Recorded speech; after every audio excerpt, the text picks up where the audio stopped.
Hello and welcome to... The debrief. And just so we can just get this clear, this guy for the last 60 seconds has been trying to educate me on how to say that word properly. That's because Angie has been pronouncing debrief with a TH instead of an F. Okay, grammar boy. Yeah, exactly. No. You've got to get this right, haven't we? No. Why? Yes, we have. The words are made Anyway. up. Words are made up. Right. Would you like to explain what we are doing here?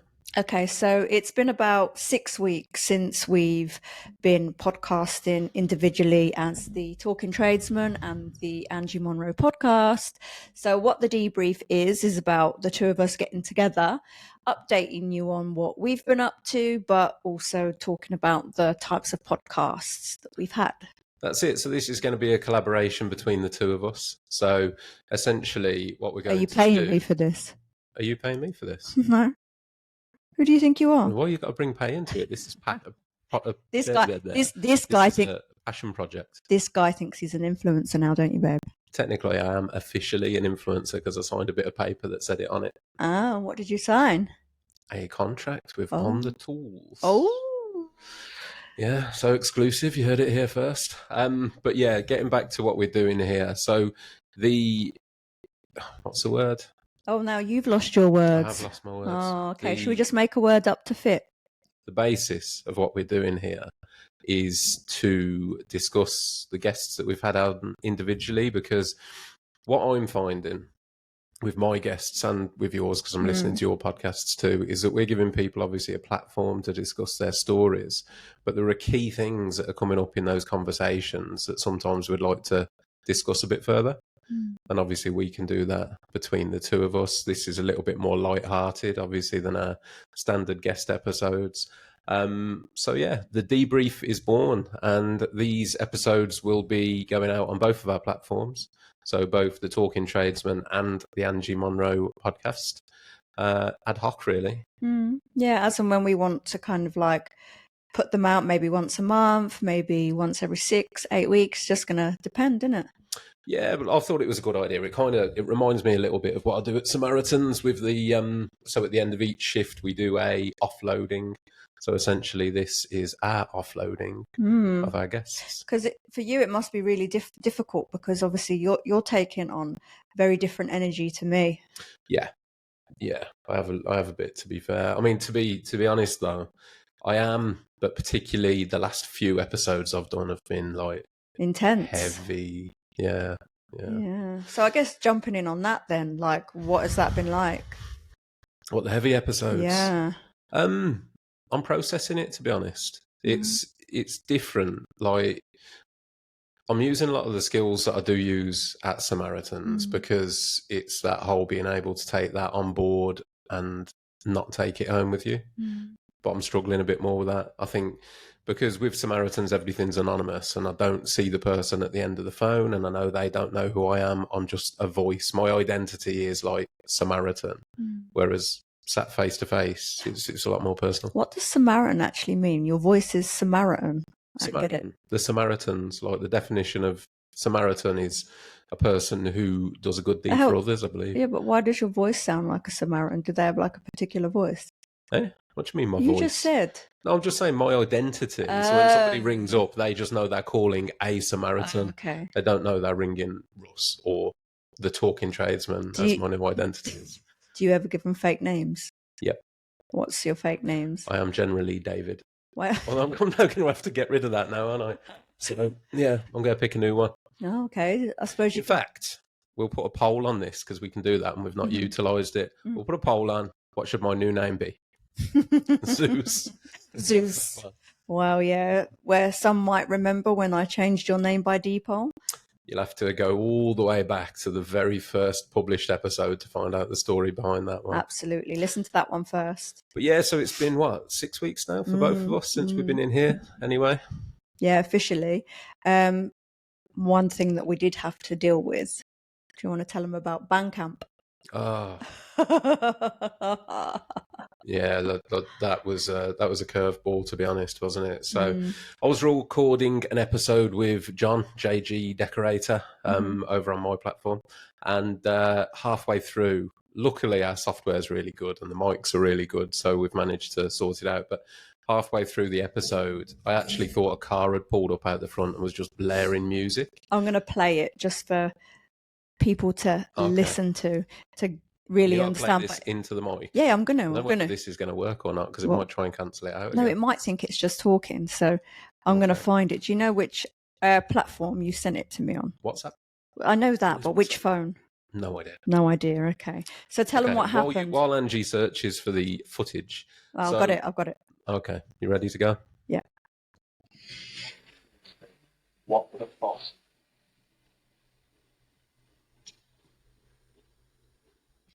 I mean, that's horrific, isn't it? Literally like death metal screaming midway through the podcast. To which, because I was like over an hour in, I couldn't stop and I just had to plow on through it and think, do you know what, I just hope that the software takes it all out, which it did, fortunately, but I was raging. I am so glad it was you, not me, because I would have lost my shit. I would have thrown all of their instruments outside and started bashing them until they broke into a million pieces. I'm so glad it wasn't me.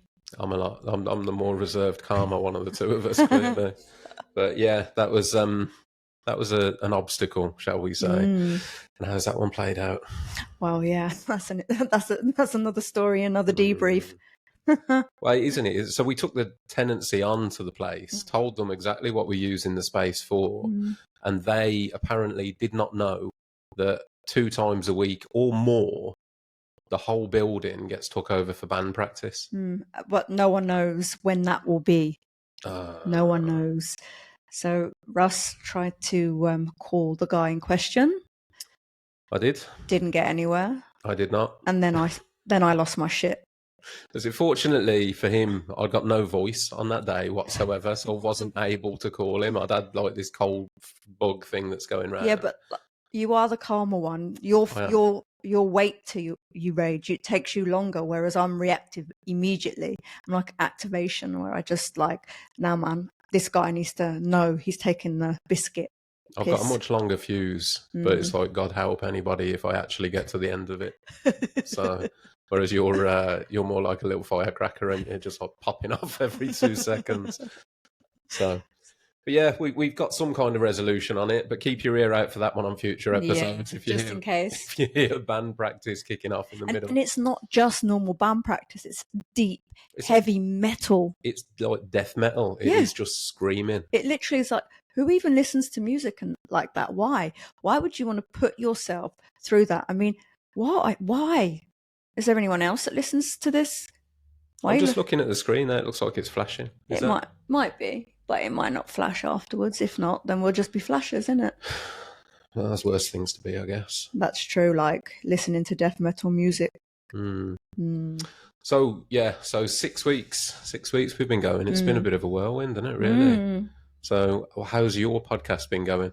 Yeah, my podcast has been really good. I'm meeting like a lot of different business women that have had different stories to tell, different backgrounds, different experiences. So it's what I would take from it is I've learned a lot from these people. A lot about how they are as business people, like Natasha, for example, the whole gratitude thing, that really stuck with me. Yeah, those got, I mean, so that's Natasha Tingley, isn't it? So Kev's other half, Kev being Paint Warrior. So to let you guys know that are listening, because it'll be like a mix between Angie's platform and mine. So I had Kev Tingley, who is otherwise known as Paint Warrior, on my podcast, and Angie had his other half, Natasha, on hers.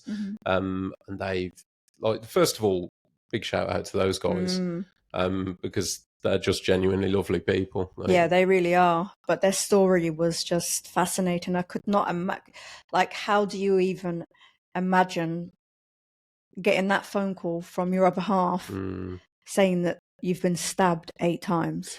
I must admit, to be honest, like talking to Kev, I don't know whether it's a man thing, because I was sat there and there's a different side of it. There's like, you can kind of, like, if somebody were to attack me, it's like, okay, I've got to deal with that. I found it more emotional listening to Natasha's one. Oh, really? Yeah. I was like, a couple of times it was a lump in the throat at listening to her, because of those guys obviously adore each other. Yeah.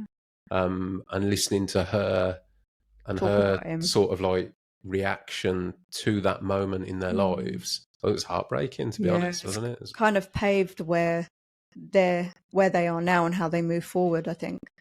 Yeah, and that's the incredible thing. I mean, I've had quite a bit of feedback from Kev's episode on my platform, and it's the thing is with Kev, he does get some shit basically from idiots online because he's got a big platform. So well, that's what happens, doesn't it? The bigger someone's platform becomes, the more these little rats come out of the woodwork. Little rats. They're little rats, ratatouilles. Well, it's true though, but my argument being, if anyone actually listened to his story and could still then, like, there's literally nothing to criticise the guy on. All he's done is just tried to provide a life for his family. Well, I'll tell you what it is. It's that people are jealous of his position, his following, his success, what he's doing, how he's doing it. People are envious. They will always be bitter because it's something that they couldn't possibly do or achieve themselves. It's because people focus on the end product though, isn't it? It's like they get jealous of somebody stood on top of a mountain, but they don't see the climb. They don't see all the slips, the stumbles, the pain in getting to that point. I mean, I don't think there's many people out there that would actively swap with Kev to be where, I mean, they'd swap with him to be where he is now, but would they swap if it meant going through everything he's gone through? No. They wouldn't. Exactly. Nobody would. So all credit to the guy, man. I wish him, honestly, nothing but success. Him and Natasha, I think they're fantastic people. And they really are. And they're going to be launching their podcast soon. So watch out for that. Yeah, absolutely. Absolutely. And obviously Natasha's just launched her salon, hasn't she? She has, yeah. Which was like cool because she's like, I totally get her because obviously she's walked into this place and she's known from like the minute that she walks in. And I could resonate with that because I'm the same. I walk in somewhere and I just know. And obviously recently we know that I've made some further decisions in my life. Yeah. So we had a 2-day turnaround on the podcast studio, and then not long after, what did you do, Ange? Well, yeah, kind of moving salons in I again. But it's I've been 6 years. It's been 6 years, so it's the longest I've ever stayed put in one place. But you got to give me some credit. I did execute that really well. Execute what? My business plan. You mean the one you showed me? Yeah. Yeah, fair play. Yeah. Do you know why I did that? No. Because I knew you would have all these questions. And I thought, right, knowing you as I know you, I'm going to assassinate each corner that he's going to come at me with as to why it might not be a good idea. So I just presented to you based on all your objections.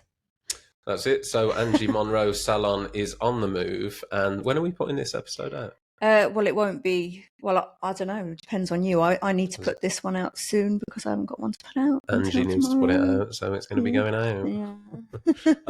So in that case, you can't say where it is. No. So I've not that I'm being secretive about it. She is being secretive about it.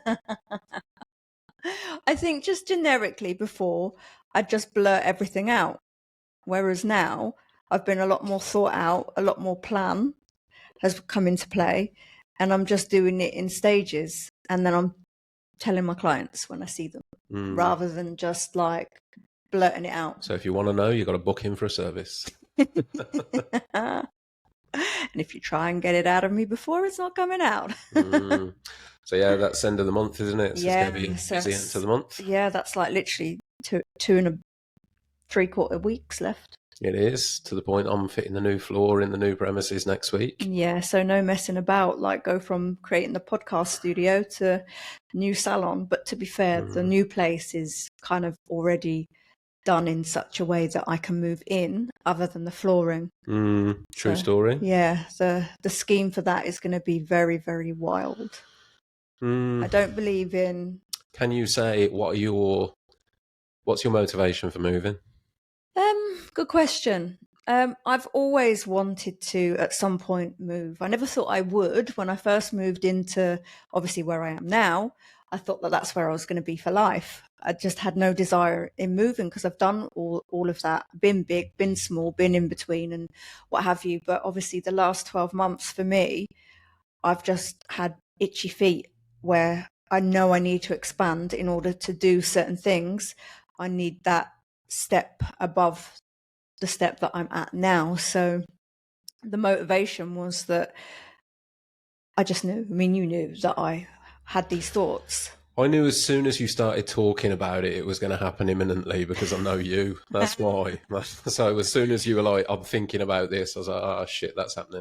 Well, what had actually happened, I'd not really told anyone what my thinking was. I kind of kept a lot of it to myself because I didn't want any outside influence. I didn't want anyone's opinions. I didn't want your opinion. I didn't want like Elle's opinion, because I knew you would pull me back. She'd egg me on, but I just needed to work out whether it was right for me.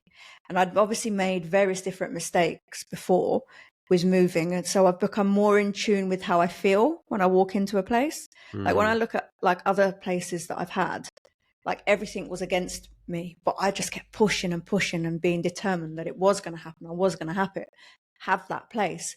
And it was completely the wrong energy. So I just kind of went in based on how I felt. And if it was going to come to me, then I was going to go for it, which is why I've probably been a lot more reserved than you would normally see me. Yeah, maybe. Yeah. It's, in fairness, as you know, as I've told you, like privately, I can see why you want to move anyway. So I've been saying it for a while that I think to grow, you have to move. You've kind of outgrown the premises that you're in, haven't you?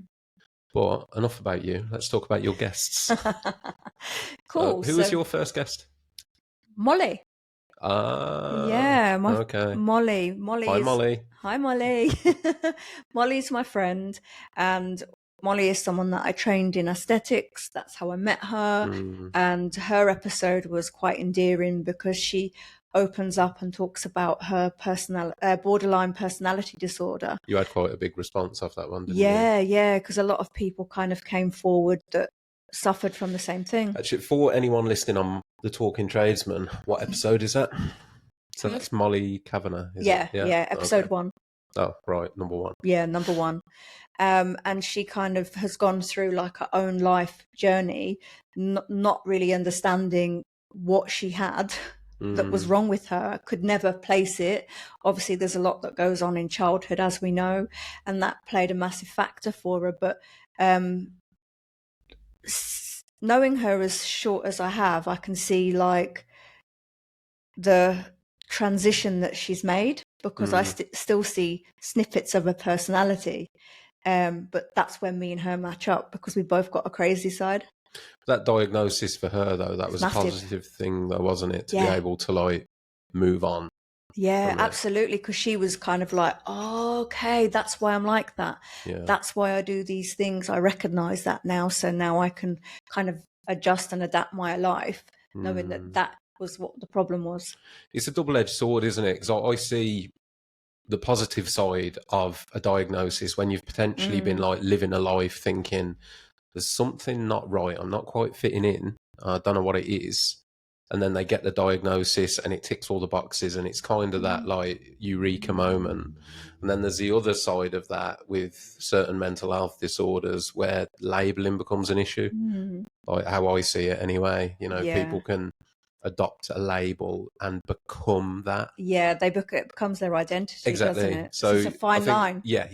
Exactly that. It's getting a diagnosis and then using it to develop coping mechanisms to live a happy life. And then there's getting a diagnosis and becoming the diagnosis, you know, and that being there. And which, from what I've seen of Molly, she certainly isn't doing that. So. No. She's very aware of herself. I think she's always been quite aware of herself. She's been aware of her actions, taken accountability, but couldn't understand why she was the way that she was. Yeah, so that's a positive, isn't it? Absolutely. And I think it's important because obviously we hear a lot of different things to do with like ADHD and stuff like that. And a lot of people do identify that completely as their character. And that's where the fine line is. It's kind of, okay, I recognize that that's what I am. That's why I do the things that I do, but not to live your life like it. It's weird, isn't it? I was just thinking then, it's a really privileged position that we're in, sat here sort of like providing the platform for people to give their stories out. I mean, my first episode was James Reeve from Royal Spa Decorating. And to be honest with you, you know this anyway, I was shitting myself. I say I was. this whole thing's really alien. And I Yeah. wasn't bothered at all until about 10 minutes before he got here. And then all of a sudden I was like, major imposter syndrome. You know, what am I doing? Who am I to be? He had the proper shits. Not literally. I did not literally have the shits. I was just, sort of not a panic attack as such, but that whole like, oh God, what is this? Like, what am I doing? Yeah. How did you did you feel there was a turning point with that? Like, On where that was it? conversation? Like, after when did the nerves go? They're still there to a degree, but much more under control. It's like, I think it's just a mindset flip. And what I've tried to do is be grateful for it, in terms of I've spent the last, I don't know how long, doing jobs, or not that this is a job, but doing things that I've been very comfortable doing.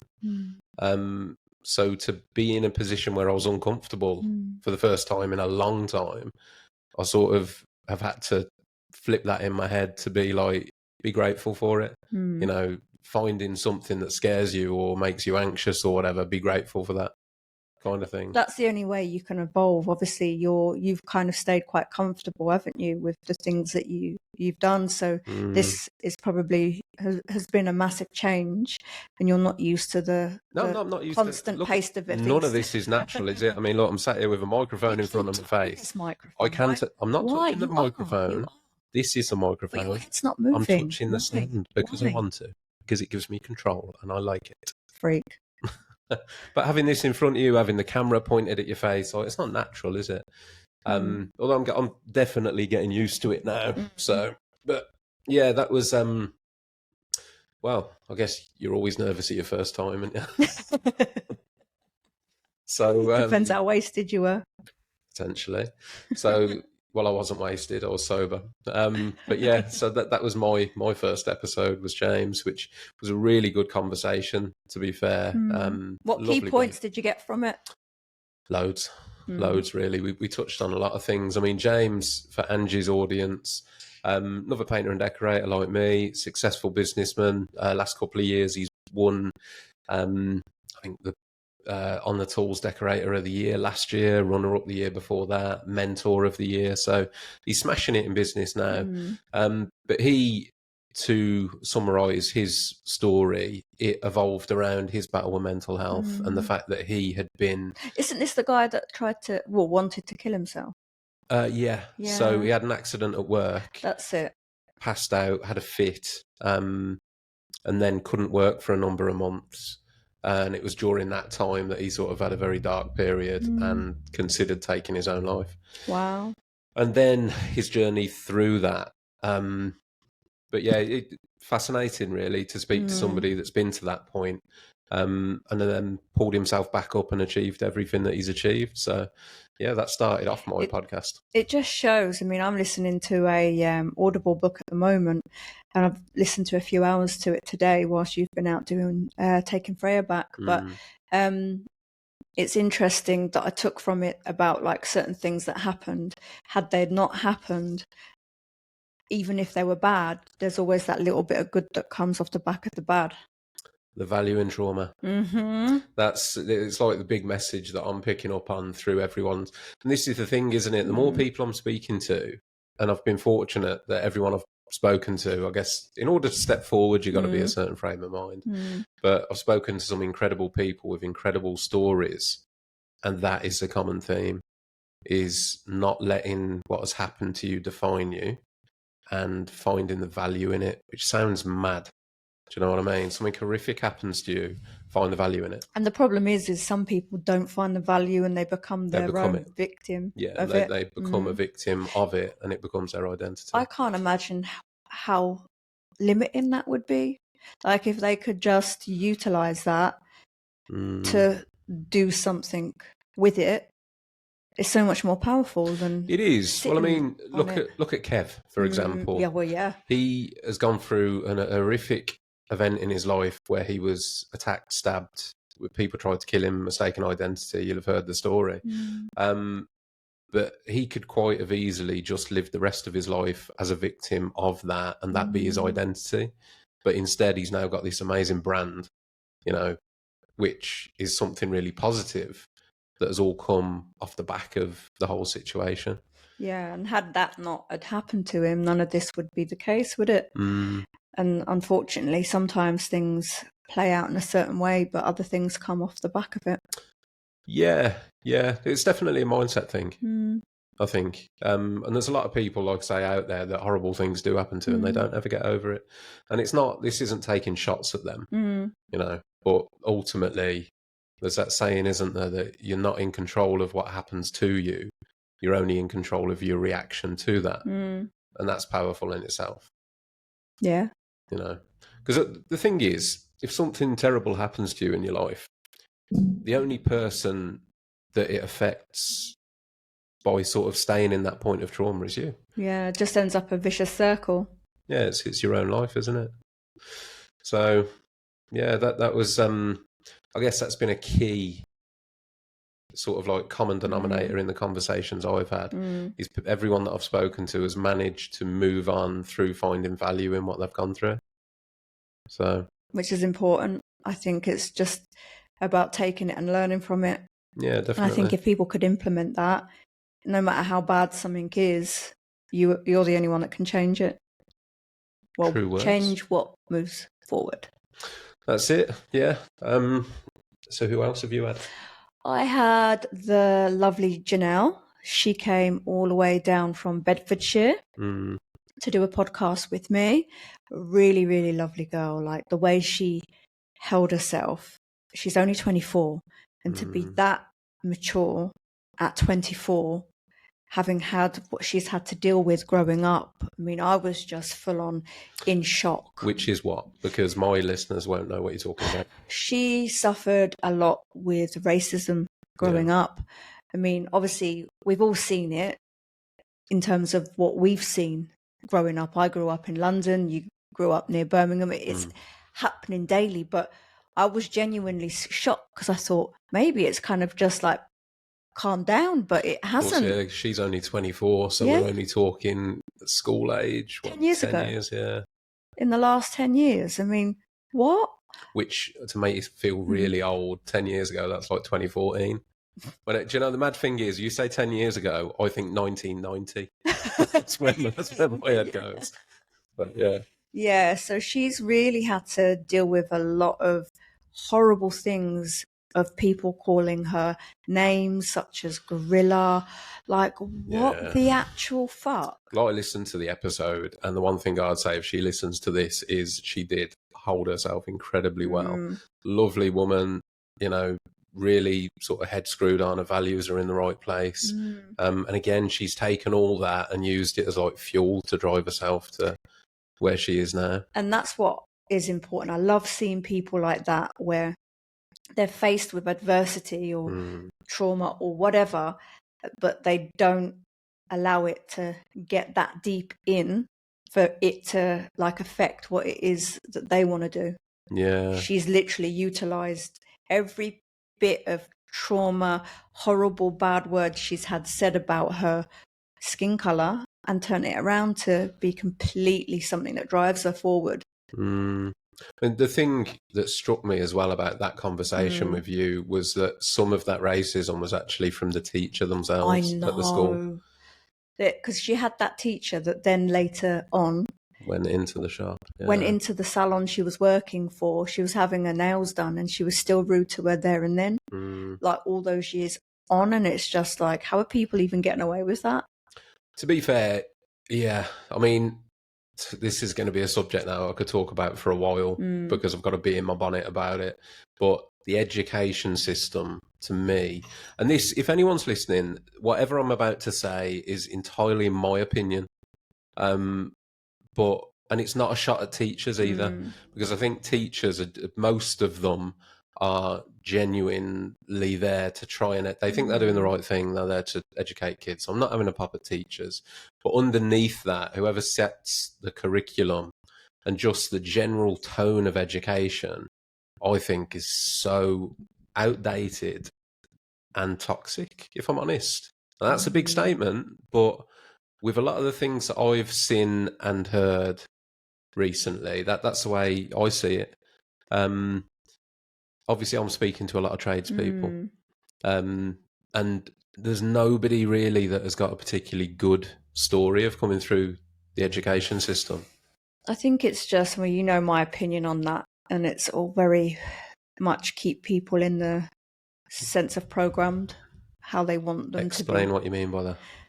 Well, people being programmed all of their lives. We're like from day dot, we're watching TV, we're being told how to think, what to eat, what to do, Mm-hmm. and what our outcomes should be. You must go and go to college, you must go to school, you must go to uni, you must get a job, you must buy a car, you must have a mortgage, and you must this, you must that. But But I really, think to focus on what you just said there, like you must get a job, but it's certain jobs, isn't it? It's not any job. School system doesn't direct you to a job that's suitable for you. They seem to, I'll just come out there and say it now.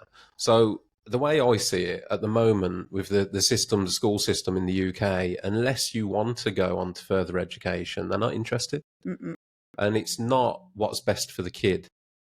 it's best for the figures. Yeah, it's Ofsted. So, you know, shoot me down for being wrong here, but I think everyone has got to keep in mind that the school system is a business in itself.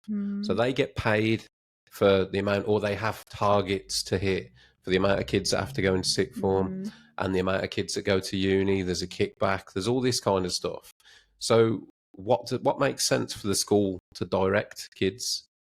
Because one of the reasons that I'll highlight here, so my son, Alfie, your stepson, just in case you didn't know who he was. In case I didn't know who he was. I don't know who he is. He lives Just with us. letting all of our listeners combined know. But he has just left school last year. And I think it was last year or the year before that in school, he had an instance where one of his teachers said to him, I remember this. because he was not playing up, or he wasn't stood, whatever it was, he had a lapse in concentration, let's say that. And his teacher's response to that was, pay attention and do your work, because if you don't, you'll end up on a building site. Which obviously rattled a cage with me, because I was like, hold on, what they mean by that? You know, what's wrong? Don't builders earn more money than teachers? Oh yeah. Most like let's be honest here. Anyone who's in the trades and knows the trades, if you run your own business, if you're an electrician, a plumber, whatever it might be, and you're running your own business, there's a lot of electricians out there, plumbers out there, builders out there, turning over £100,000 a year, which is a hell of a lot more than doctors. You know, there's a huge skills shortage in the building trades, and this is one of the contributing factors. The schools are telling our kids that if you end up in the building trades, it's a failure. Yeah, which is wrong. It is. And touching on, so I had a really in-depth, fantastic conversation with a lady called Susie Bennett, who has just done a PhD in male suicide research. Yeah, I remember that podcast. Yeah. And one of her things that she highlighted to me was the societal values that are put on men in terms of failure. And whether it's okay to fail. Essentially, that it's not okay to fail. It's almost like the school is setting them up to fail. This is what I'm getting at, is that if a kid now comes out of school and ends up in the building trades, it's almost like they're pre-programmed that you've already failed because you're in the trades. So you're already a failure. Whereas in fact, it's a damn good career to have. There's certain people out there that are not academic, and it's not taking shots at academia. If you're academically minded, you want to be a solicitor, a lawyer, whatever that might be, fantastic. Stay in school, go to college, go to uni. But it shouldn't be devalued just because someone wants to do something else. Exactly, that doesn't fit the narrative of what, you know, the schools are telling people holds value. I mean, here's another example. So you were with me at this point when we went to Alfie's.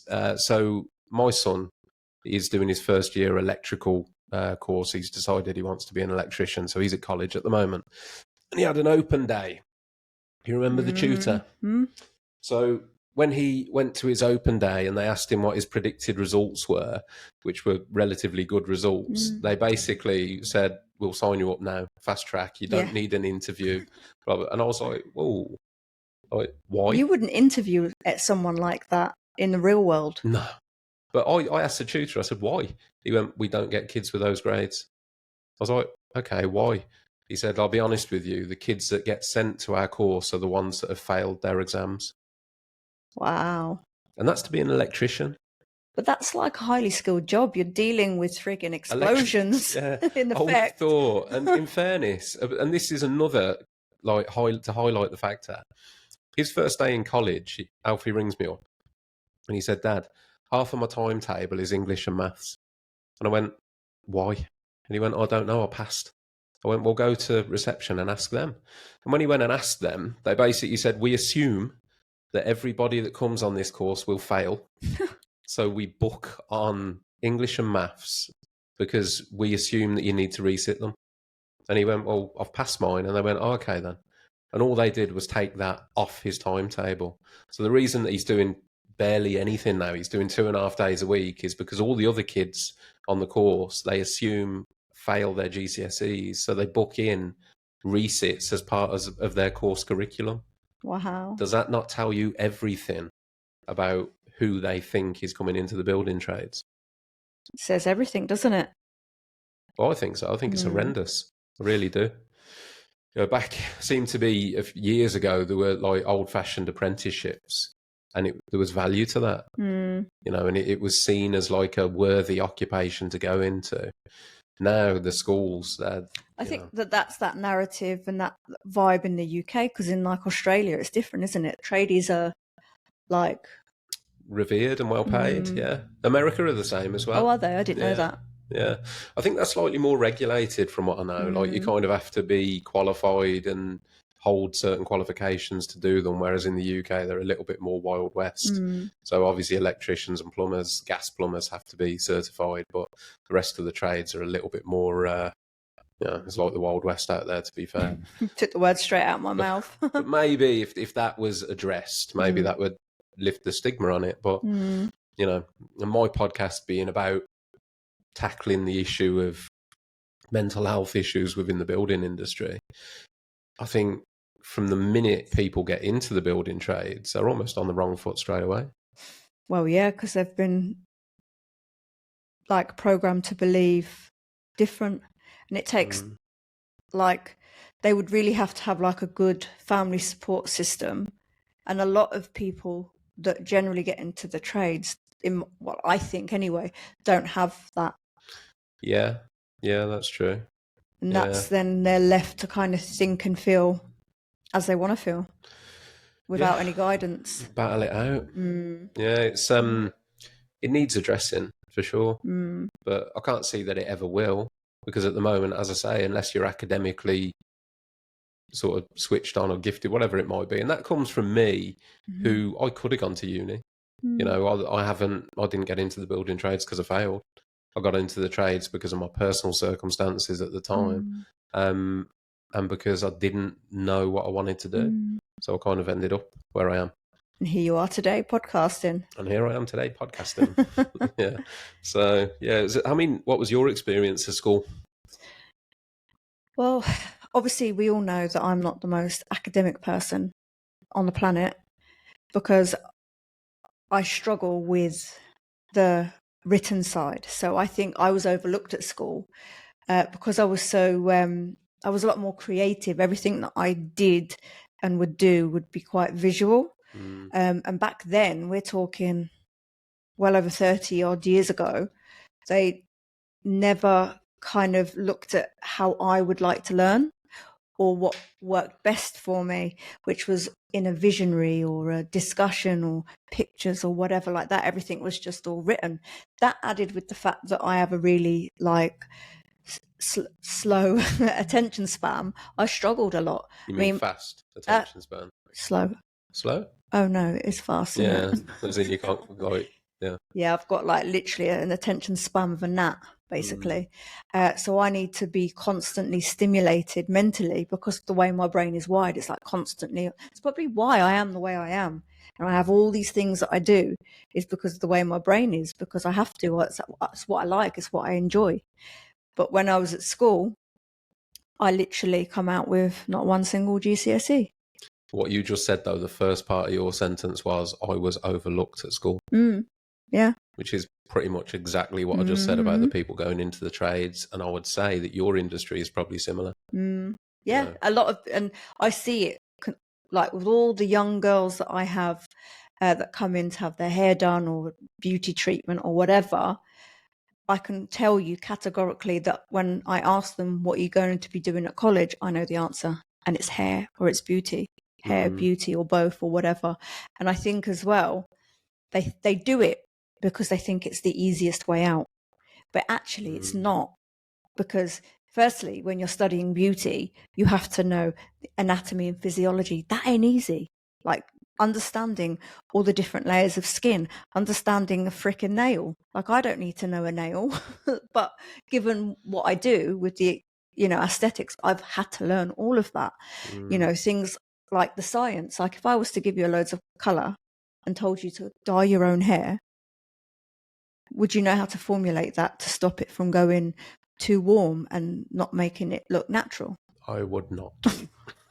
But this is what's then overlooked. They get into it and a lot of them don't last because it's actually harder than they think because of the science that's involved in it and the contraindications, the factors, the mixing of colors, knowing your color wheels, having to cancel out certain colors that you don't want, and even down to like beauty and coloring eyebrows, let's say. You imagine though, if flip that on its head, you imagine if the schools looked at it differently, identified people like you, or identify even people who are academically gifted and went, do you know what? You would be an amazing entrepreneur. You would smash it if you ran a business. You should look at going and opening a business, doing something. How many times has a teacher ever said that to a kid?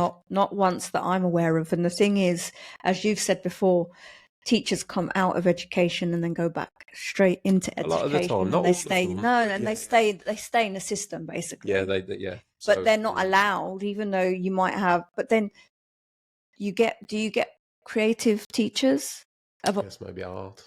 Art, yeah, little bit. But do you have do teachers have creative what's the word I'm looking for? Are they given a what is it? Creative freedom to teach how they want. That's why I said at the beginning of this, it's not the teacher's fault. They have to follow a curriculum. Yeah, that's the point I'm making. That needs, and you mean, look at that. I mean, why aren't our kids taught about, you want to teach them maths? Why aren't they taught interest rates? Why, when they come out of school? Exactly. Do you know why they're not taught that? Because people in this country that are higher above make money off debt. Yeah, of course they do. That's what I'm saying. But then that's where you get into are they really teaching our kids to help them or to put them on the machine, the rabbit run? It's on the hamster wheel. Yeah. Because like I just said, you want to teach kid maths. Not many are ever going to use algebra. Oh, God, yeah. So teach them interest rates, teach them how mortgages work, teach them APR, teach them what a good loan or a bad loan is, teach them about credit ratings. You know what I mean? Like all these actual life skills that they bypass to teach them. It's just a memory game for me, a lot of it. It is, and it's all about controlling the people, because they don't really want people to be successful. I mean, look what's happened in the last 20 years. You've got all of these different entrepreneurs, and then all of a sudden, we're all hit with what we were hit with 4 years ago. No, 4 years ago now. And that's knocked out a load of self-employed people. Yeah, I mean, it's my personal belief. I don't think the government like the self-employed. It's too hard to track for them. But it's starting at that foundation level, isn't it? Starting at the kids. And not to go too deep into it, but when you look into like evolution and the psychology of evolution, it's a very unnatural thing to take a kid away from their parents at like 4 years old. And then it's mad, actually, when you frame it like this. At 4 years old, Dr. Garby, he talked about the whole Gabor Mate. That's the one. Yeah. He talked about when people are taught to leave a baby, let it cry, let it attachment. But the most important thing is to nurture it. Nurture it. Yeah, pick the baby up, hug it. Yeah, that's it. And he gave the example of like tribes people, didn't he? Where the baby for the first couple of years in a lot of these tribes actually is essentially attached to the mother. And then they go on to be extremely independent. So that's the thing. If somebody were to say to you, do you know what? If you imagine for a moment that schools don't exist, right? They don't exist. You're in a place where there's no education. I'm going to come and take your child at 4, take it away from you for 12 years for 40 hours a week, and I'm going to teach it what I want to teach it, and I ain't telling you what I'm teaching it.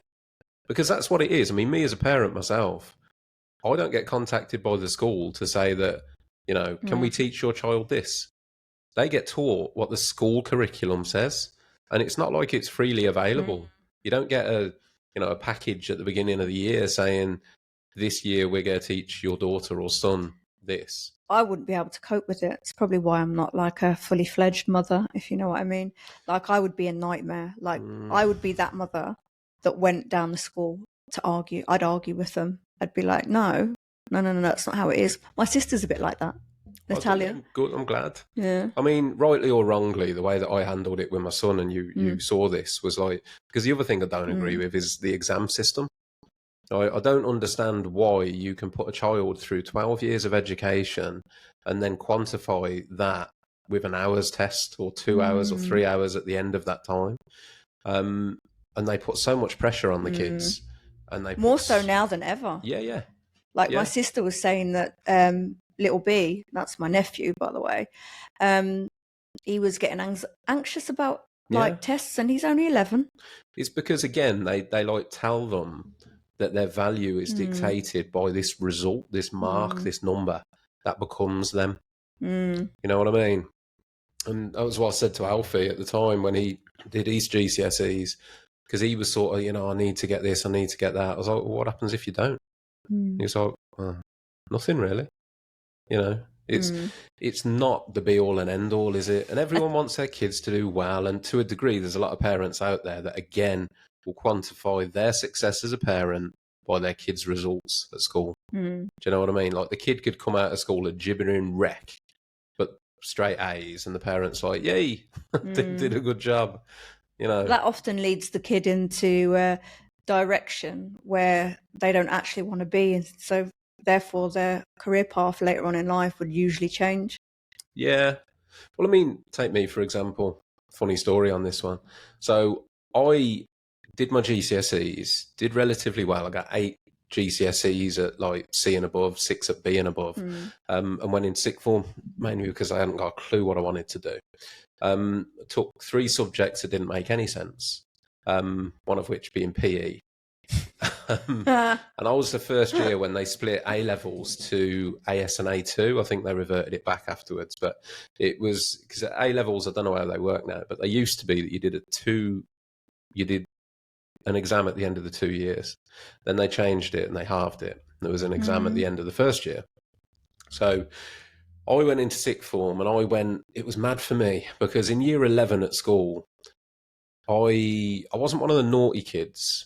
I guess I was mischievous, but I wasn't naughty. There were always kids that were naughtier. The kids that like try and burn the school down.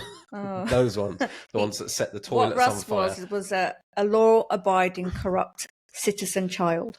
Sort of, yeah. So me and my mates, as I say, we were like the boisterous, the football team, the rugby team lads. We used to get into little bits of trouble, but just for being cheeky or answering back, the odd detention, but nothing major. And then I remember having a summer holiday and coming back in for sixth form, and it's like they expect this model citizen to be back. And they were asking me to do things like hallway duty at lunchtime, and I was like, nah, I ain't doing that. And then the only reason I agreed to do it is because they let me and my mates do hallway duty in the PE corridor. So we used to just get the footballs out and kick the footballs up and down the corridor. But my claim to fame, I became the second sixth former in the history of my school to get suspended. As if how old were you when you got suspended? 15 I'd have been. How old's Alfie now? 16. I'd have been 16. Yeah. Oh, because you were in I was a young one, though. I was a young one, so I might have been... Is he 6? Yeah, 16 I'd have been. I got suspended too. Oh, you'd have been out of school by then. No, I wasn't. well, back then, but I got suspended at school. Alcohol. Alcohol. I stole my mother's Polish vodka, which was like 90-something% proof, and decided to pour it into like a lemonade bottle to make it look like it was lemonade. So we went to our food lesson. So I threw all the vodka, well, most of the vodka into the food so that when we ate it, we would be drunk. What and no food one would can know. you put vodka in? It was spaghetti bolognese. That must have been rank. We didn't care. We did not care. Rank. Vodka spaghetti bolognese. Yeah. Sounds horrific. No, it was great. And then what happened was there was half of this bottle left, and this girl took it to her next lesson. Anyway, after that lesson, she was absolutely paralytic, couldn't stand nothing. And then she dobbed on us. So we got carted off to the headmaster's office and got suspended. And then I never forget, my stepdad had took the call, not my mother. I mean, I would have been like, my life would have been over. I'd have been like completely like you wouldn't see me, I'd be dead. But he come to the school to get me, and he said, when your mother comes home, I want you to leave the house. Leave the house. I was grounded for like 300 years. And then from that moment, the cabinet where all the alcohol was kept locked. I was never having my hands again on 90% proof alcohol from Poland. I was lucky when I got suspended. My dad was on holiday and I was on my own. I was just at home. I don't know why they do that, because I just stayed in bed for 2 days. It was the best part of my day, my week. Yeah, it didn't bother me. Yeah, it didn't bother me Funny either. story though. I'll tell you how I got suspended. Remind me. So, as I said, I did PE. So I was out with the rest of my class playing football at the time. And when we came back after playing football, some kids from the year below I think they'd bunked off their lesson, gone into the PE changing rooms, gone through everyone's jackets and stole everyone's phones. And I remember... Yeah, you have. Yeah, go on. So I had this blue... No, it wasn't Siemens. Siemens? Was it Siemens? You had a phone? Siemens phone? Siemens? Siemens. That was a brand. Siemens, wasn't it? It doesn't... Seaman, no. Why would anyone? No, I'm sure. Sieman. Why would someone call a phone after like jizz? I don't think they thought about that. I never had a Siemens. As if you had a Siemens phone. I think I did. That's Sony Ericsson's, anyway, Nokia's. The make of the phone is irrelevant at this point, but it was a shitty phone. I remember it cost me 80 quid. I remember that because I'd earned the money working with my dad to buy the phone, right? And also, do you remember phones when you used to top them up? You used to actually top them up with minutes rather than money. Yeah. So I remember I'd just topped it up and I'd got like fresh minutes on my phone. So I've gone to play football, I've left the phone in my pocket, I've come back, phone's gone. So I'm raging. Bearing in mind, I'm like, how can I put it? When I was in year 11, that would not have happened because people knew me and knew my reaction to that. But then all of a sudden I get into sixth form and it's like... Fresh batch. It's like, oh, I'm a sixth former, therefore I'm going to behave differently. But I did not. So I've had my phone stolen. We've like reported it to the PE teacher and I thought, fuck this, I'm getting my phone back. So I've like spread the word who's had my phone. One of my mates, Tom, if you ever happen to be listening to this, I'm sat in the common room and one of my mates has come into the common room and he's like, mate, I've heard who's had your phone. I'm like, sound, who is it? And he's gone, Chris Jones. I'm throwing names out there. I was just going to say, did you just make that up? No, legit, Chris Jones. And I was like, okay, I know that kid. So I'm like, right. So I'm like, I'm got straight out the door on the hunt, right? So I've gone looking around the school, can't find him, can't see him. And as I'm walking back into the common room, there he is. Not only there he is, but he looks over in my direction and laughs. So you imagine, like, red mist. So I've gone storming over and I've grabbed the kid by the throat, pinned him up against the wall. And I'm strangling him. And I've told him, like, my locker is number whatever it is. My phone needs to be back in there by the end of the day. Or there's going to be further action. Put it that way. So I'm like, right, sound. I've dropped him. And this kid, he's like, okay. So I've dropped him, gone back in the common room, sat down, and my mate who's told me who it was, I've gone, yeah, I've just collared him, found him, and I've gone, all I remember saying was something about the ginger kid, because he was ginger. And my mate's looked at me and gone, nah, mate, he ain't ginger. I've gone, yeah. He looks like this, ginger hair. He's gone, nah, definitely got brown hair. And I'm like, what? And I've gone, about so tall. He's like, nah, he's shorter than that. I'm like, oh, and then it's dawned on me. Like, there were three. Three? There were three Chris Joneses in the year below. So I've gone, oh, shit. Like, obviously, I felt terrible. So I've gone out of the common room to go and find him and apologise and find the right one. Right, but I've gone to apologise. And the minute I've walked out the common room, my year head, Mrs. Smith, she hated me. Was she related to him? No, she just hated me. So the minute I've stepped out, she stood there and she's gone, in my office. I'm like, here we go. So the minute I'd strangled him and left him, he'd then gone and grasped me up.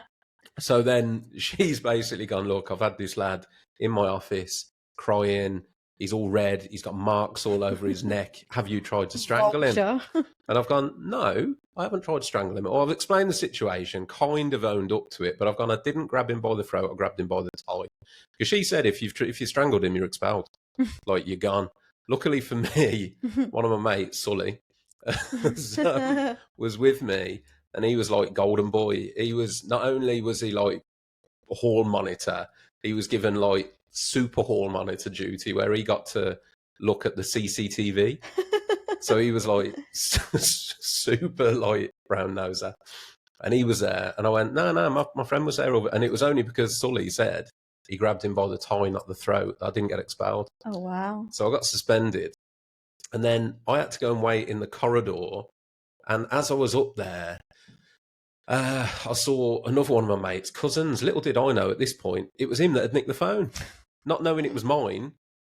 So then word got to him whose phone he'd took, which then swiftly got returned. So I got my phone back. Winning. But I got suspended for throttling the wrong kid. Did they use any of your minutes? No. No. I got my phone back, yeah.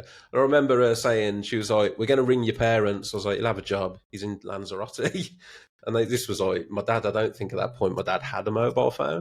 So I just got like released. They were like, you come back in 5 days. I had to get my mum, who at the time was none the wiser to anything, to come to my like reinduction interview to let me back in the school. I remember that. It was horrific. And then the same woman, Mrs. Smith. So when it came to, you had to pass your ASs to get onto your A2s, and we got given like time slots to go and get our results. And as I walked up the stairs to the school, Mrs. Smith was waiting for me. And she's gone, Mr. Payne, can I have a word? I'm like, yeah, sure. And she basically said to me, she went, you've done surprisingly well at your exams, because I wasn't there for half the time. She went, you've done surprisingly well, but if you'd like to finish your A-levels, please do it elsewhere. And that was it.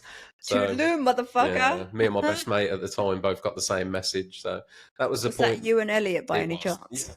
Yeah, it was. As best as I know, he actually went to another school to finish his, although I think he got booted out of that. I know he didn't finish them.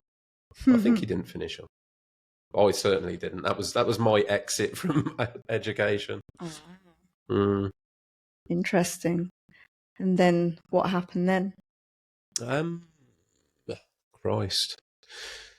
So I think, to be honest, after I got my results, I knew I wasn't going to go back to school. I knew I wasn't going to do I hated it. I hated it because I'd gone from being at school where you had to be at school to being in sixth form where it was an option, and they were really controlling, which just rubbed me up the wrong way.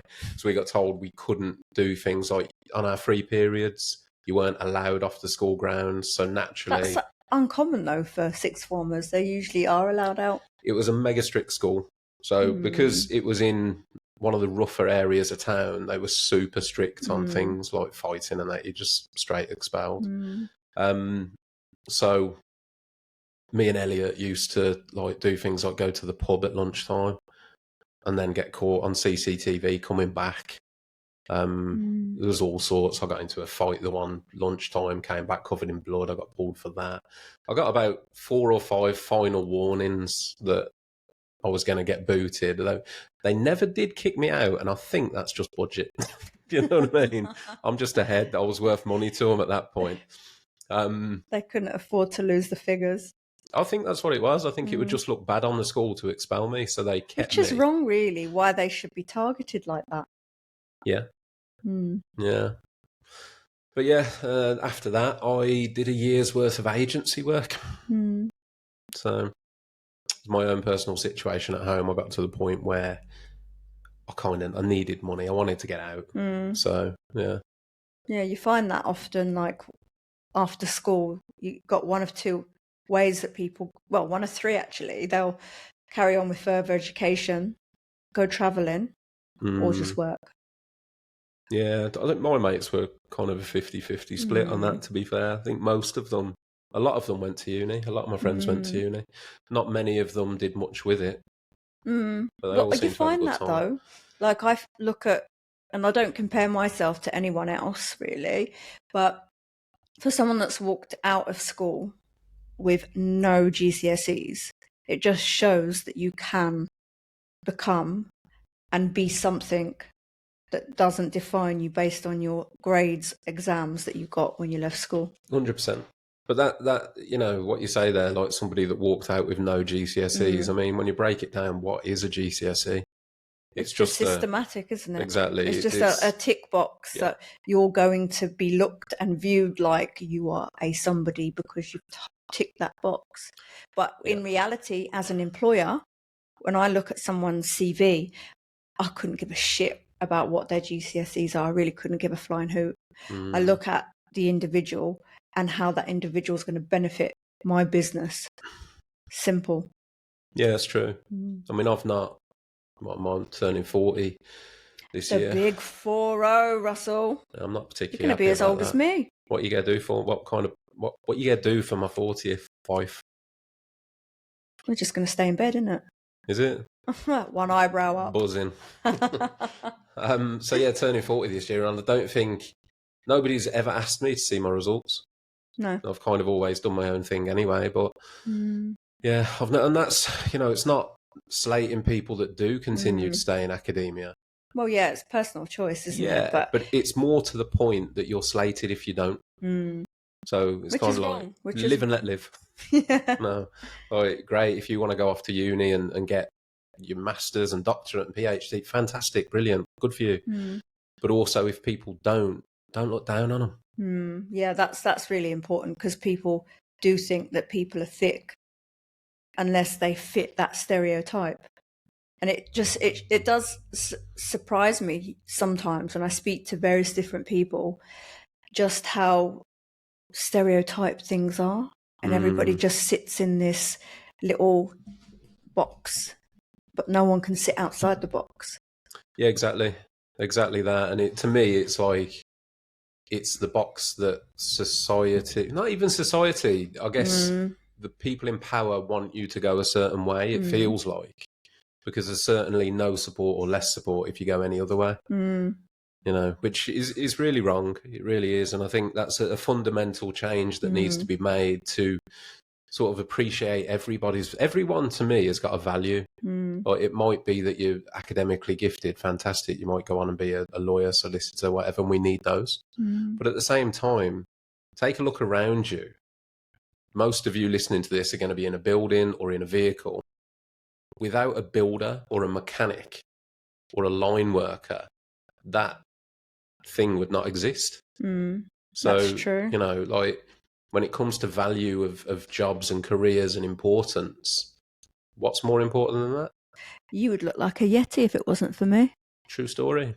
I would look like a white Yeti though. Yeah. No hair dye. No, you see my beard actually? Yeah, I was looking at it. It's very white now. I've not, confession, I do dye my beard, and I've not done it for a while. Do you want to tell them about that first time I dyed your hair? Do you remember that? Yeah, it was frightening.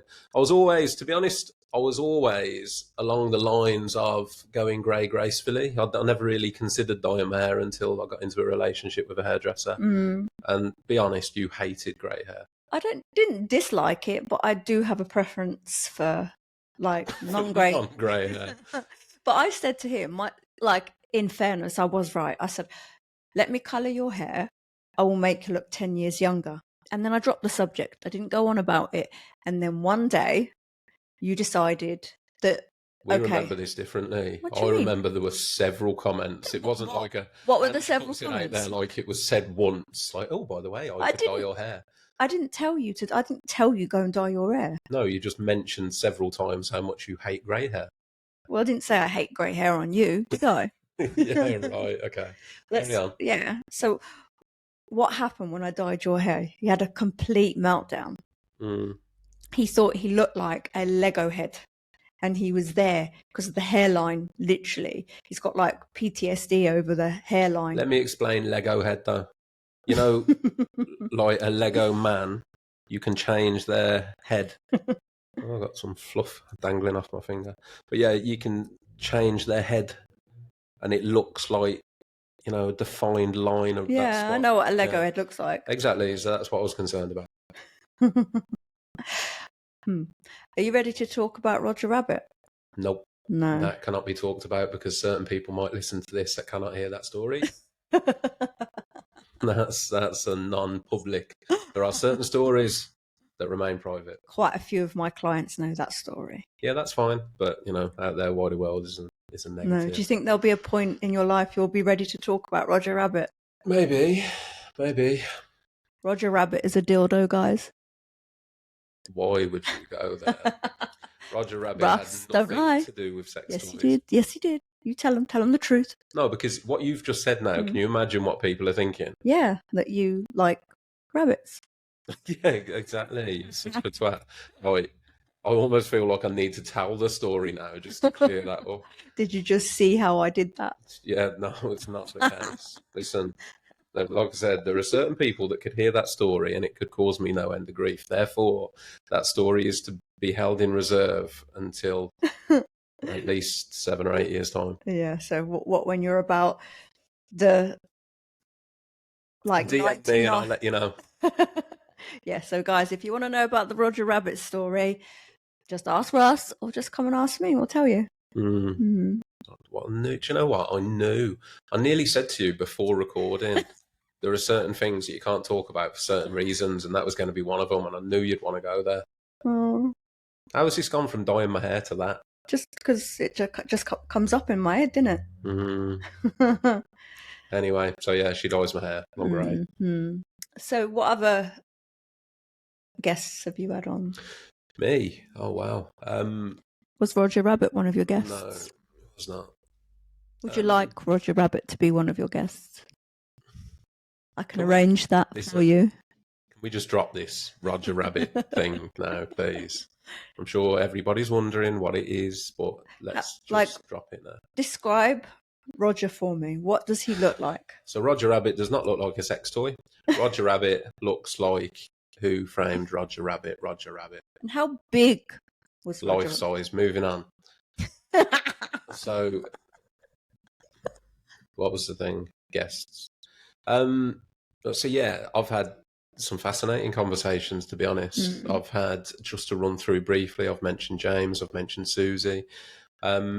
Spoke to John from JG Decorator, who, again, I mean, well, he reached out to me and said, and I quote, "I'd like to come and have a conversation. I think I've got a story to tell. I was raised in a religious cult." So you can imagine that was an interesting one. I've had Joe, tradesman's coach, who's a PT. So I had him on to try and cover the angle of the relation between mental health and fitness.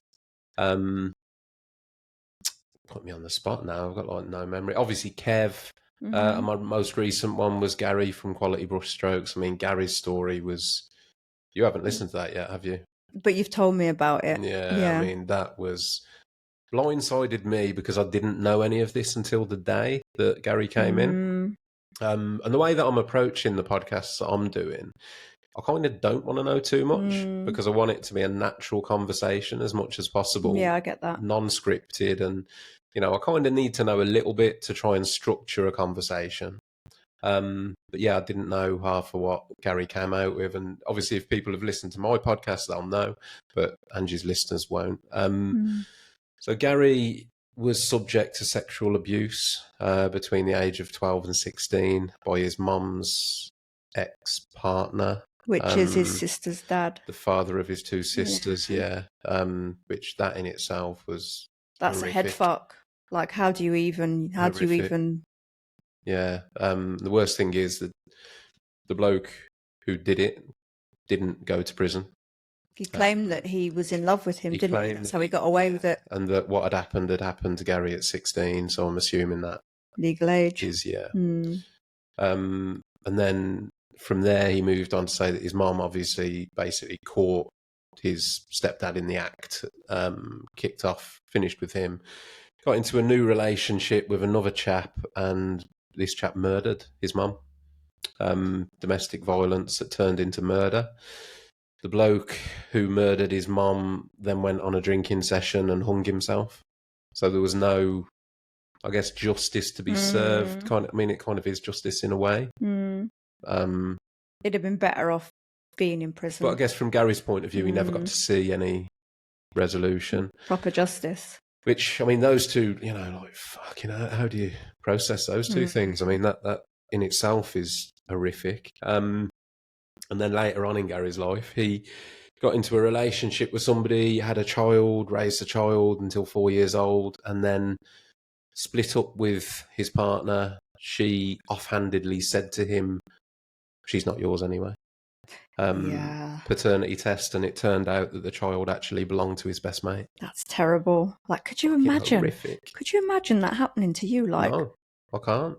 The thing I will say as well, the way that Gary handled himself and presented himself again is just incredible to me. It's inspiring, the same as Kev. Like, they've gone through all this stuff and he was still sat there, lovely bloke, positive, and talking about how everything he'd gone through put him in a position to help others. I mean, to have that mindset, like, I dread to think where I would be had I have had that trauma. But yeah, like, just lost for words on his story, really. And the point that I raised with him on that conversation, which I'll raise again, is I personally feel that the woman involved there, that should be criminal. Yeah, it's wrong on every level. I mean, she's gonna know. Like, as a woman, she did, and the best mate did. What? Yeah, they knew. So why not just end it with him and just go off with the best man? Well, she did eventually. When she got caught out, she went off with the best mate. But my point being, Gary was left to raise this child for 4 years, thinking it was his. So that's his emotional time, and also financial. Yeah, he supported the child, did all that.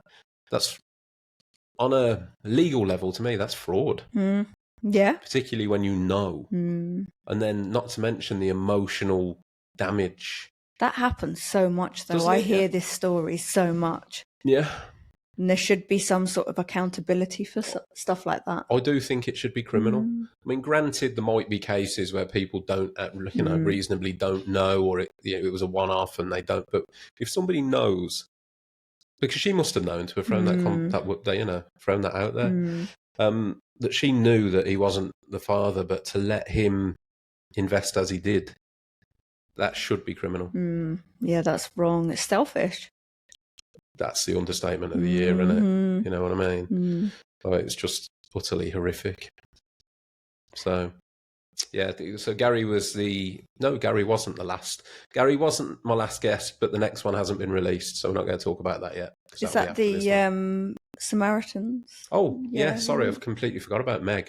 So it's been busy. 6 weeks of podcasts been out, and I've had 7 or 8 guests in. Yeah, I also had Meg, who is my regional branch director and fellow volunteer Samaritan. Got her in to talk about the service because, again, I feel it's underutilised, and I just wanted to break down all the stigma potentially for people, give like an in-depth sort of view on how it all works, in the hope that more people will engage with the service had they known. I mean, when I was talking to James, my first guest, about Samaritans and explaining it, he actually said to me, had I have known that that was there and that's how it worked, I'd have probably used it. I don't think a lot of people know about it. No, I think most people have heard of it, Mm. but the perception I get is that most people think of Samaritans as, if you're stood on a bridge, there might be a sign up saying, call this number. You know, so like literally at the point of when you're considering taking your own life, that you would ring them. So it was just to break all that down, really. If you're, curious about how Samaritans work, listen to the episode. It's all in there. So it was a good conversation. It was one I felt that I needed to get out there. And what's the number that people would call to get through to Samaritans? You can get hold of Samaritans on 116 123, 365 days a year, 24/7. There's always somebody waiting to take a call. It's a national call centre, so your call will be diverted to whatever volunteer is available, and that could be anyone anywhere in the country. But yeah, there's always somebody there to take a call through every minute of every day. Good. Indeed. What about yourself? Is there any other guests that you wanted to? So I had Maria in. She was someone that came all the way from Essex. So that's like a 4-hour drive here, 4-hour drive back. So yeah, I've been really fortunate for her to take the time to come and do this podcast with me. She was lovely. I could actually relate to her on a lot of levels because of the whole European background. Where's she from? Oh, she's on the spot. You're a dickhead. Lithuania? I don't know. I'm pretty sure you said Lithuania. I don't remember. Get your phone checked. I actually don't remember. Eastern Europe. One of them.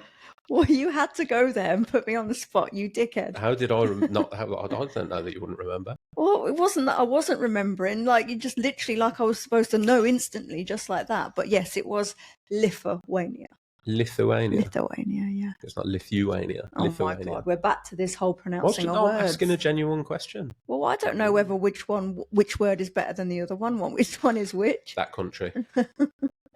But yeah, no, she had an inspiring story to tell, because obviously she sort of left Lithuania through some horrible circumstances related to an ex of hers, left and came here. Domestic violence? Domestic violence. And then started again and started to find her way in the UK, which is very, very different to obviously where she was brought up round. Met her other half, had two children, and kind of excelled to be a businesswoman that she is. She went from, getting any job possible, cleaning, as you would when you've kind of come from, a country and you've fled, to now having a successful business in aesthetics, semi-permanent makeup and training academies. So yeah, she's really, really nice, and she shares the same sort of views to society and life as I do. So I wish that I could have got on camera the conversations that we talked about after we stopped recording. Get her back in for episode 2. Yeah, episode 2. So if you're listening, babe, it wasn't that I'd completely forgotten where you were from, but it was this dickhead here who's just put me on the spot. Like, give me a moment. It happens, doesn't it? You have brain freeze. Yeah, are you trying to say that I often have brain freeze? No, I do normally. Yeah, it's normally I was amazed I remembered after what I've just remembered. But it's, do you know what? The one point to make, though, on that, I feel, is having these conversations with people has made me realise that there's just so much more, particularly I think when you get to our kind of age. Like, everybody's been through something. Everybody's got a backstory. Everybody's had battles to fight. And I don't think anyone, life's a bumpy ride, isn't it? And I think the overarching sort of thing I would say to that is, with that knowledge, just be kind. You don't know what people have gone through to be where they are, or what people are currently going through. Well, that's it. I think people will quite quickly, and I understand the whole European thing. People think, if you take European people, we're a lot more hard-faced. So how we present ourselves, what the fuck? Why are you smiling at me? Just because you're saying we. We. So yeah, you're just identifying as a European person there. Well, I am half European. That's a fact. Mm-hmm. Yeah, so it's not fact. No, So, well, I can identify as a fucking fly tomorrow if I wanted to. you can these days. Yeah, yeah. I'll be, what was it that Freya said? A furry. Furry. My daughter had furries at her school. I mean, we probably shouldn't even talk about that. We get cancelled. But she legitimately. I'm just going to say this and just leave it there. You can think what you want of it. So my daughter has 2 furries at her school. So I'm not going to give an opinion on that. You can probably guess what it is, but I can't.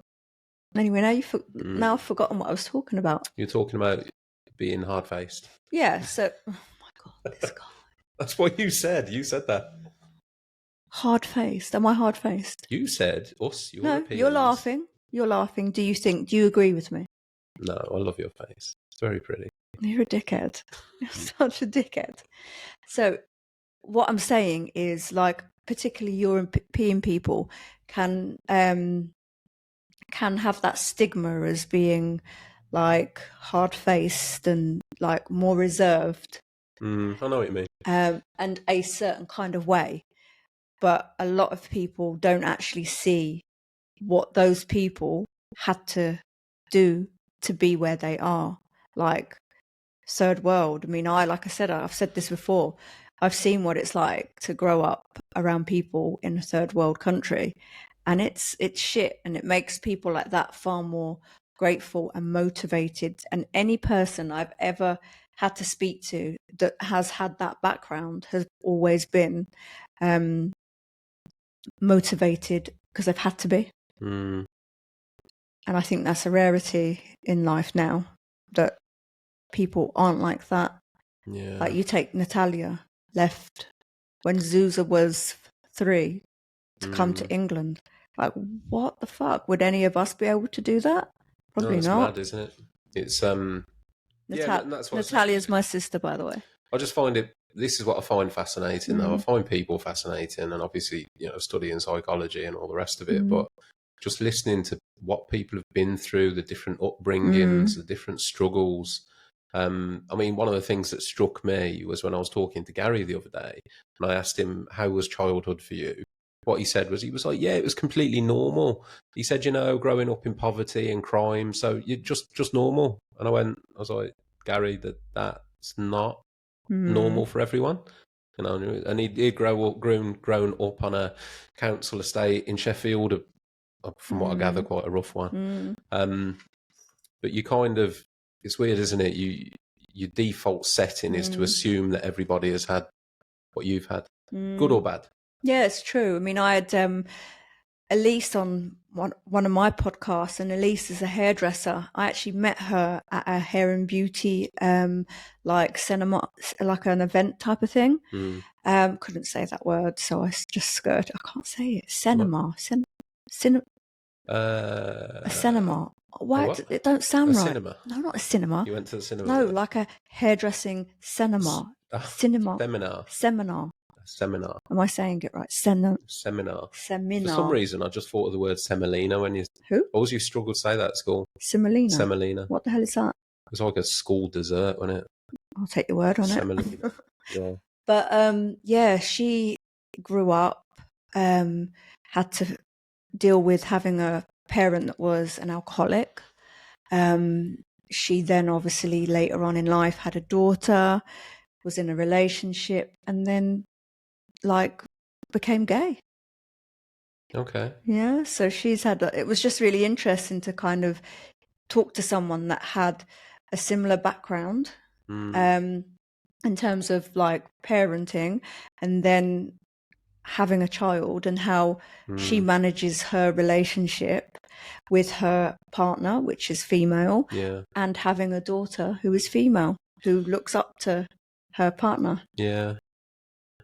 No, this is it, isn't it? Everyone's got their sort of battles, as it were. But it's fascinating, isn't it? Listening to people, and you often get absorbed and consumed by your own things that are going on in your life, and then to listen to other people and what they're having to deal with, it's can put things in perspective. Yeah, definitely. I mean, I've learned a lot just listening to people. Yeah, absolutely. And you kind of, when you're an empath, you can then sort of relate and put yourself in that situation and think, oh my God.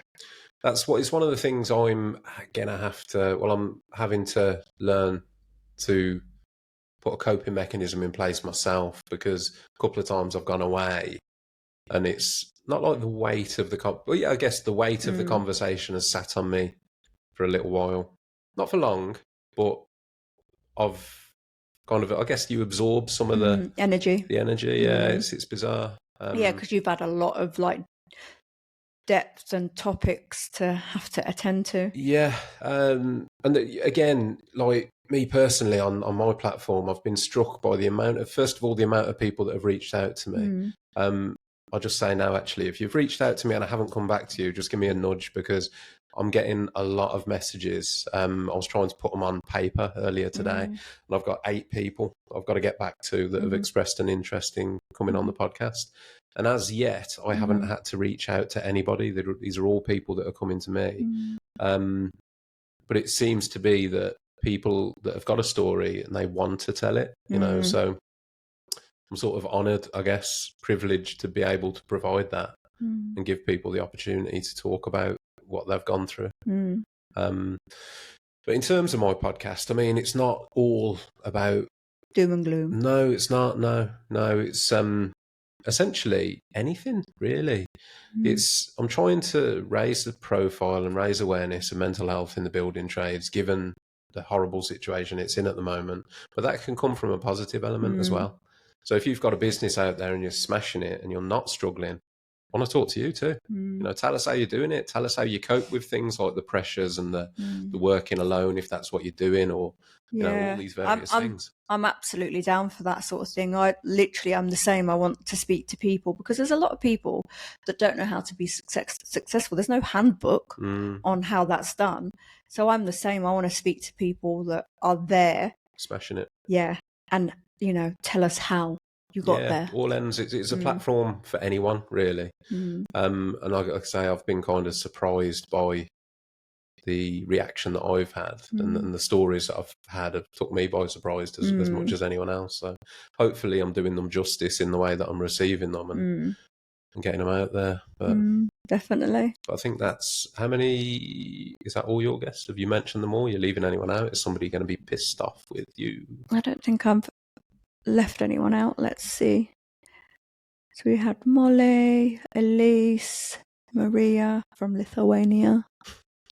Just getting that out there now. Natasha, Janelle. Yeah, everybody's out. I've got another 2 podcasts coming up tomorrow. And another one, I think, the week after. So I've got some interesting topics and debates coming up, which I'm really looking forward to. And I've actually got someone that's going to be travelling up from Isle of Wight. Wow. Yeah, that's going to be the furthest one thus far. It's mad, actually, isn't it? Like Gary travelled down from Sheffield. Kev travelled up from Milton Keynes. You know, people are really making an effort to be here, so massively appreciate that. Yeah, definitely. Isle of Wight, that's next level. It is, yeah. Absolutely. It's actually one of the judges from the Female Boss Awards. So it'd be nice to meet her. Because obviously, since we're both judges and stuff. Oh, there is one more thing to mention, actually, because I was going to say about the sort of like journey that the podcasts have been on. We mentioned earlier that I've had On the Tools reach out to me, so hopefully we'll be doing some work in collaboration soon. You've had somebody reach out to your podcast, haven't you? I have, yes. You haven't mentioned your sponsors. Yes, so my sponsors are the Female Boss Awards.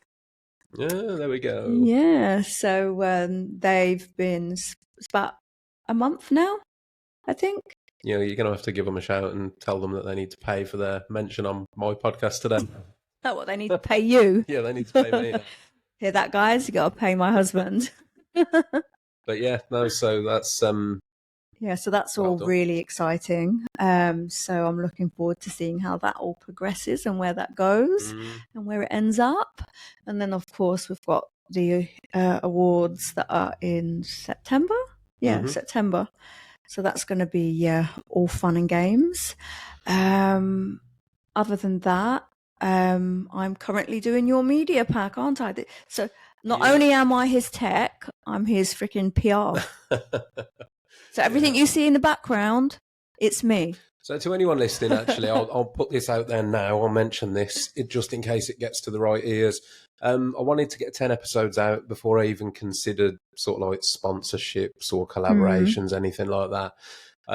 In reality, the reality of it is this: thus far, it has been a passion project. It is a passion project.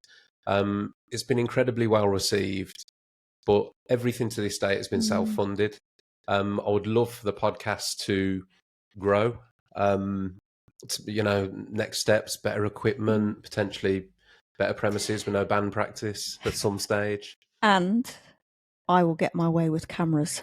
Cameras, more cameras, more lights, if the Wi-Fi's more lights. But little things like, the merchandise. So everyone that's come in and making the effort to come here, I'm sending away with a few bits and pieces, hoodies, T-shirts, that kind of thing. At the moment, it's all self-funded. So I will be looking to bring on some podcast like partners, sponsors, whatever way. I'm open to suggestions and ideas. I've already had a few brands reach out to me. So, that's going to be the next step for the Talking Tradesman, which will be to bring some partners on to hopefully grow things a little, which is exciting. It's been really well received. And there's people that want to get behind the whole idea. You're forgetting one last thing. Am I? Yeah. What do you think you're forgetting? I don't know, but I'm sure you're going to tell me. Just a small little going down to the BBC studios. Oh, yeah, did that. See, I'm his brain as well. I was on the BBC Hereford and Worcester live radio. I mean, to be fair, ticking off like new experiences, this is nailing a few. So yeah, live radio, which was a bizarre experience. You were nervous about that, wasn't you? Yeah, again, because it's something I'd never done. And it struck me just before I went in that this is actually live, whereas this is recorded. So if I do make any terrible mistakes, it could in essence, but yeah, like edited. Live radio can't. But they reached out to me about the whole story of the podcast and the reason behind it. And I went and did a 10-minute slot or so with Malcolm Boyden on local radio. And they want to get me... Actually, there's another thing that's come along, because they want to get me back on in March for a particular reason. So on March the 29th... Now, if you're watching on camera, just watch her face. On March the 29th, I will be climbing a snowy mountain with an ice axe. Yes, I will be climbing Ben Nevis. I will be climbing Ben Nevis to raise awareness for mental health in the building trades.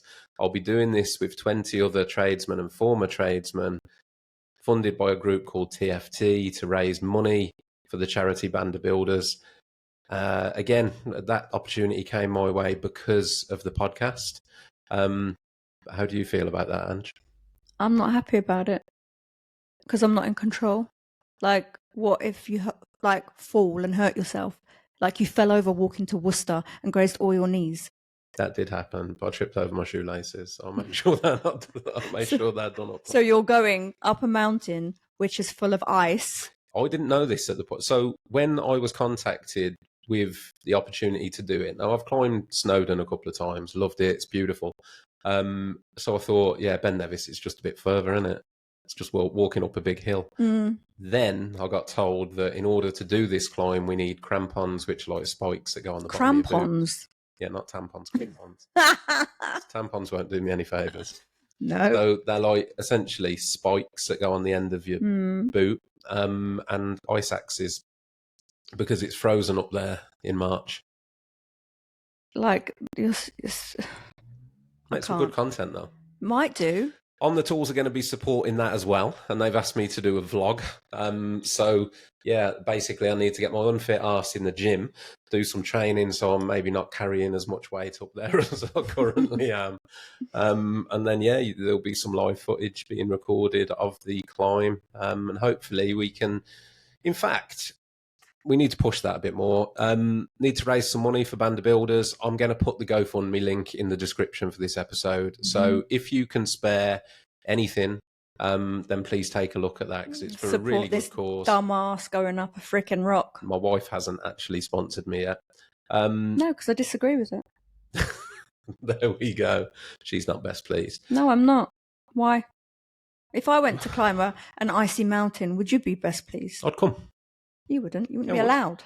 So can I come with you? No. Well then. Men only. Well, there you go. There we go. There we go.